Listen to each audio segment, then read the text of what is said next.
ಬಂದೆ ಕೆಲಸ ಮಾಡಕ್ಕೆ, ನಿಮ್ ಇಷ್ಟ ಬಂದಂಗಿರಕ್ಕೆ ನೀನ್ ತವ್ರ ಮನೆ ಅಲ್ಲ. ನಿಮ್ ಇಷ್ಟ ಬಂದಂಗ ಅಧಿಕಾರ ಚಲಾಯಿಸಕ್ಕೆ ಇದು ನಿಮ್ ತವ್ರ ಮನೇನು ಏನಲ್ಲ.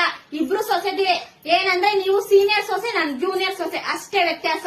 ಸೀನಿಯರ್ ಸೊಸೆ ಏನ್ ಮಾತ್ರಕ್ಕೆ ನಿಮ್ಗೆ ನಡ್ಕೊಂಬಿಲ್ಲ. ಮದ್ವೆ ಬಸ್ನಲ್ಲಿ ಪಾಪ್ಕಾರ್ನ್ ತರ ಐತೆ. ಮಕ್ಕ ಬಿಟ್ಕೊಂಡು ಈಗ ಮಾಡು, ನನಗೆ ಚಂದ ಬಜಾರಿ ಚೆನ್ನಾಗ್ ಮಾಡ್ತೀಯ ನೀನು. ನೀವು ಅಷ್ಟೇ, ನನ್ನ ನೋಡಕ್ ಬಂದಾಗ ಎಷ್ಟು ಸೈಲೆಂಟ್ ಆಗಿದ್ರಿ, ಇಷ್ಟೇ ಸೈಲೆಂಟ್ ಆಗಿದಾರೇನೋ ಅನ್ಕೊಂಡಿದ್ದೆ. ಆದ್ರೆ ಈಗಂತ ವಟ ವಟ ವಟ ಅಂತಾನೆ ಇರ್ತೀರ, ಒಂದ್ ನಿಮಿಷನೂ ಬಾಯ ಮುಚ್ಚಲ್ಲ. ಅಯ್ಯೋ ಅಯ್ಯೋ ಅಯ್ಯೋ ಅಯ್ಯೋ ಅಯ್ಯೋ 9 ತಿಂಗಳು ಹೊಟ್ಟೆ ಇಟ್ಕೊಂಡು ಕಷ್ಟಪಟ್ಟು ಎತ್ಕೊಂಡು ನನ್ನ ಮಗನ್ನ ಸಾಕಿಬಿಟ್ಟು ನಿನ್ನೋದು ಸೂರ್ಪನ್ನಕ್ಕಿ ಸೊಸೆ ತಂದುಬಿಟ್ನಲ್ಲಪ್ಪ. ನಾನು ನೋಡ್ಕೋಬೇಕು. ನಿಮ್ಮೆಲ್ಲ ತಪ್ಪು ನಂದು. ಬೆಳ್ಳಗೈತೆ, ನುಣ್ಣಗೈತೆ, ಸಣ್ಣವಾಗೈತೆ, ಅಂದವಾಗೈತೆ ಅಂತ ತಂದಿದ್ದೀನಲ್ಲ, ನನ್ ತಪ್ಪು. ನಾನ್ ನೋಡ್ಕೋಬೇಕು ಫಸ್ಟ್. ಅಯ್ಯೋ ಅಯ್ಯೋ ಅಯ್ಯೋ, ನಮ್ಮ ಅತ್ತೆ ಮಾತ್ರ